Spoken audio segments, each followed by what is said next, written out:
Hey guys, Fire here from InDepth Gaming, bringing you another game review. This time we're checking out Mages and Treasures.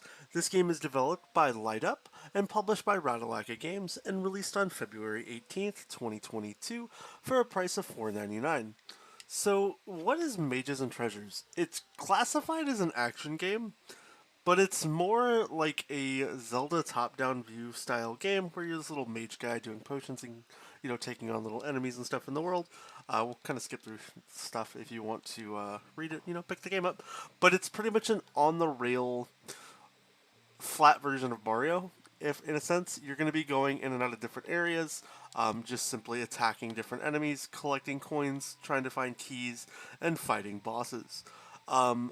Outside of that, there's not a whole lot else to really describe as to what the game is. You'll get opportunities to level up your health or potions, explore areas, and interact with a little bit of a diverse amount of characters in the game that you're going to be able to fight against. Um, One thing that does get a little frustrating for me with this game is it can be very confusing figuring out what to do, where to go, because the game doesn't present you with a map. You have to memorize where you're going all the time.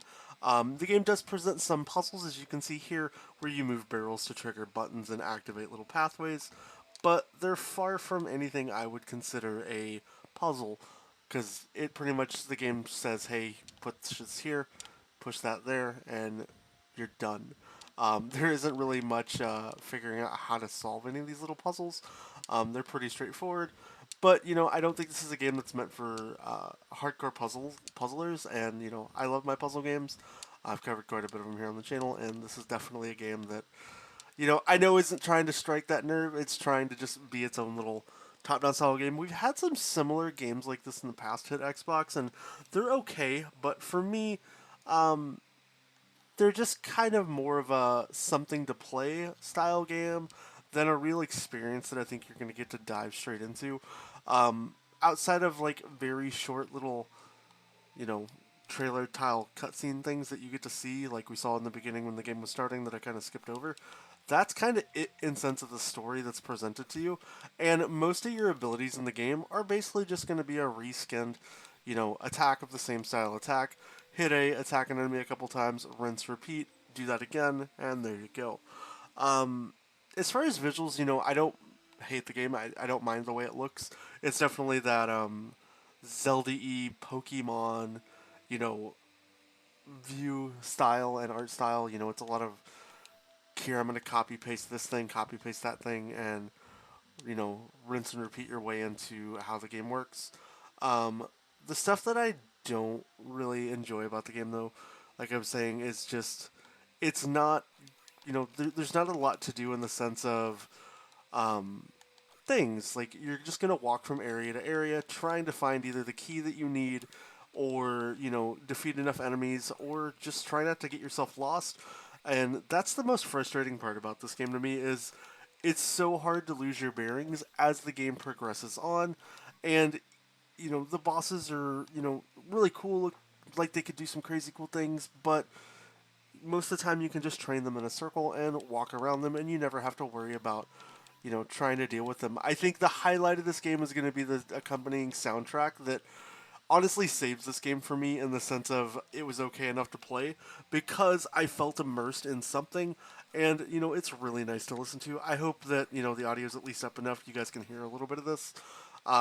But it is what it is, unfortunately. You're not going to find a winner in every game that hits the console. We know that. And that's kind of why we're here, just to share our opinions and feedback with what we think about the game. So maybe you can help make a better decision with how and what you want to play and spend your money on. Overall, if I have to give an opinion on buy, sale, or pass for Mages and Treasures, I'm probably going to recommend that you pass.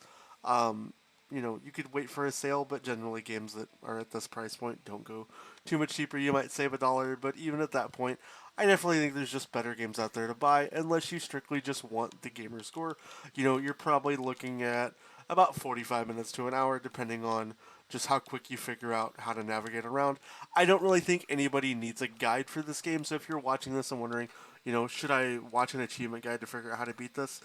I'm going to say no, unless you're just absolutely lost trying to navigate around. As you can see, like, this is one of the puzzles, and it's not really that complex.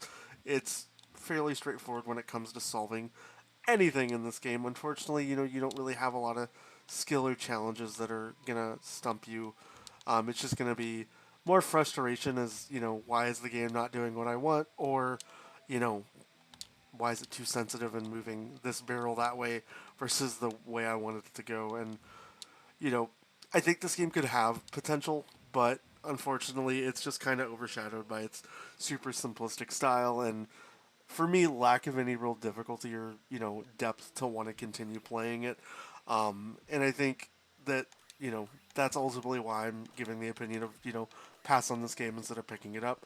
If you have a different opinion or picked up this game and, are enjoying it, please let me know down in the comments. I definitely am not a fan, but I'd love to hear your thoughts. If you do want to see more about the game, have other questions, or if you haven't already, please consider subscribing to the channel. I hope you have a great rest of your day, and we'll catch you next time. Let's kill these spiders and then we'll... Oh, nope, we're dead. Have a great day, guys.